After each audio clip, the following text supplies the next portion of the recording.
saya dah selalu jawab. Pertama, saya nak bagi satu berita baik.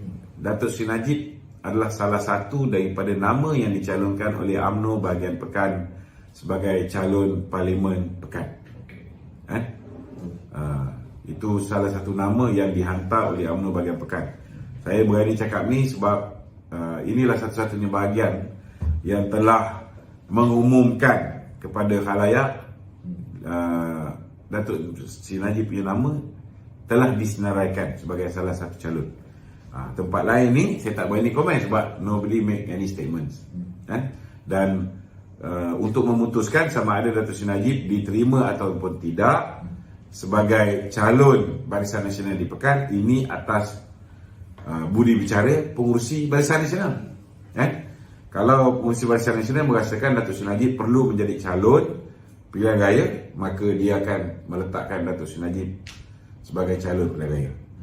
Cuma adakah Dato Najib dari segi kelayakannya boleh bertanding ataupun tidak?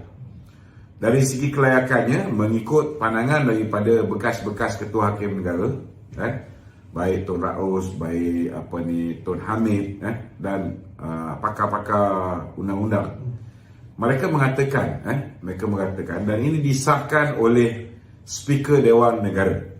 Speaker Dewan Negara mengatakan bahawa Dato Najib masih lagi ahli parlimen.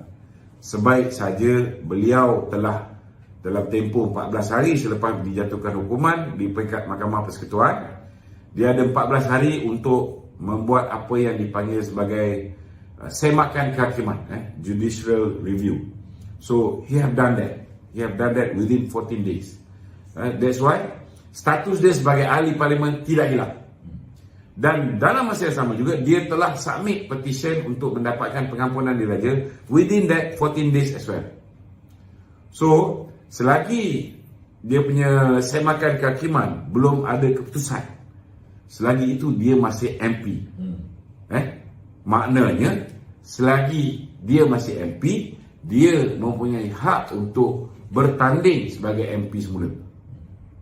Cuma sekarang bila bubar parlimen, semua MP hilang status sebagai MP. So he is no longer an MP in Pekan. But he can still contest in Pekan. Kalau dia kalah di peringkat semakan kehakiman, maka dia masih ada lagi pengampunan diraja. Kalau pengampunan diraja ni makan masa setahun, 2 tahun, maka dia masih lagi menjadi ahli parlimen kalau dia menang pilihan raya yang akan datang untuk tempoh 2 tahun. Ini bergantung kepada budi bicara ke bawah dulu tuanku selepas mendapat pandangan nasihat daripada jemaah pengampunan. Tuanku boleh buat 3 benda. Pertama, tuanku boleh bagi full pardon. Kedua, tuanku boleh ringankan hukuman. Mungkin tak payah hukuman penjara, hanya hukuman denda. Ketiga, tuanku boleh tangguh hukuman. Contohnya macam sekarang. Sekarang ni kerajaan Malaysia sudah pun mengumumkan bahawa mereka akan mendedahkan laporan pasukan petugas khas berjumlah 822 muka surat. So semua cerita termasuklah kes Dato Najib akan terbongkar. Bagaimana Tun Dr. Mahathir sudah berbincang untuk mengenakan Dato Najib sebelum mereka menang pilihan raya lagi. Sudah memanggil Tommy Thomas untuk membincang macam mana nak kenakan Dato Najib, kenakan dalam kes 1MDB. So benda ni semua bila terbongkar sudah pastilah ianya mungkin akan memberikan tekanan kepada pihak Jabatan Peguam Negara dan tak boleh nak menipu, tak boleh nak melindungi Nazlan, tak boleh nak melindungi Zeti, tak boleh nak melindungi Nur Muhammad Yaakob. They have to take action. If not, when we change the government, we will conduct RCI, Royal Commission of Inquiry, and he might face this Royal Commission of Inquiry. And he might be charged together with Tommy Thomas as well. Because this pasukan petugas khas already give their opinion. Sekarang ni saya rasa orang tak mau tunggu lagi siasatan lah. Sebab pasukan petugas khas ini kita dah belanjakan berjuta ringgit untuk menubuhkan pasukan petugas khas yang diberi tempoh 6 bulan. And after that 6 months, they were given extra time. So takkanlah selepas mereka siasat, mereka interview setiap orang yang terlibat, at the end of the day, there is no any action. People want to see what are the action going to be taken by the government, to be taken by the AG chambers. People want to see this. You should not repeat again. Yeah. Okay. Actually, I think Tommy Thomas was my question. Okay. But to add on that question, which you already answered, Dato, what would the implication to be on pengundi pagar? See, my question here is, once it's been classified, so it's open to the public. Yeah. So how important is this, what I call book that been declassified? Yeah. And what is the impact to the because I think the largest voters in the country will be pengundi pagar, especially atas pagar. I think because of the age of 18 or can vote, right? So what the implication would be?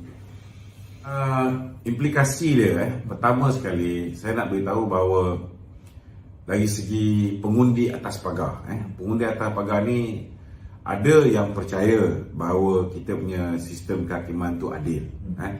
Ini their perception in the beginning.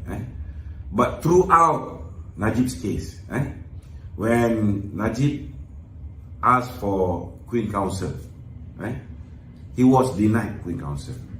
And for the first time, we can see the Bar Council is advising Najib to get a local council.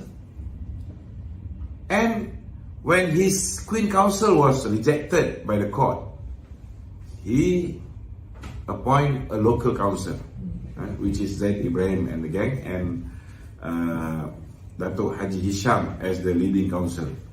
But as we can see, this new council itself, even though it is one of the suggestions by the Bar Council, he was not even given time to read the documents, whereby when you see statement made by Tommy Thomas in his book itself, he said that we need to engage outsiders, because it's very complicated. There's a lot of reading to be done.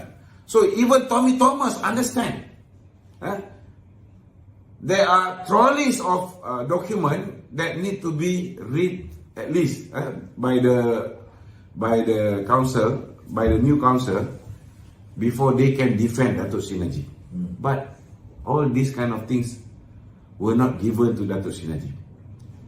And there are lots of new evidence. There are lots of new evidence. For example, before this, we are being informed that Dato Najib received 42 million in his account. And that money was said that is part of a bribe by SRC International. But actually, it was approved 3.5 years before that. Who will take bribe 3.5 years after he approved something? It's ridiculous, right? But okay lah. They say that it is from Co-op. That money is from Co-op. SRC International borrow from Co-op 2 billion, and that is part of the money which are being banked into Najib's account. But the new evidence provided by Dato Najib's lawyer to the court, it says that this money is actually not from Co-op and not from SRC. The 42 million is actually a loan taken by Putra Perdana Development, a loan from Maybank itself. And one of the Maybank staff already testified in the court, saying that Nazla knew that that loan is from Maybank. So actually, that 42 million is from Putra Perdana, a loan from Maybank. 42 million was bank into Najib's account, and from that 42 million, there is two transfer from Najib's account to SRC International account. 27 million, the first transaction, and another transaction 5 million. Meaning it is not from, if according to the charge paper, it is from SRC International to Najib's account. But the new evidence proved that it is from Najib's account to SRC.